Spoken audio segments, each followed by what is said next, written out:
అందరికీ వందనాలు. గోరింటాకు విత్తనాలు.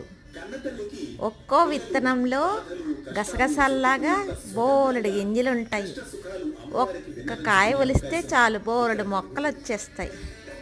కానీ నేను ఈ కాయలు మనము ఏదైనా కుట్టుకుంటాం కదా, ఆ ముక్కలు గుడ్డ ముక్కల్లో ఒక్కొక్క దాంట్లో 10 కాయల వరకు పెట్టి అందరికీ పంచుతున్నాను.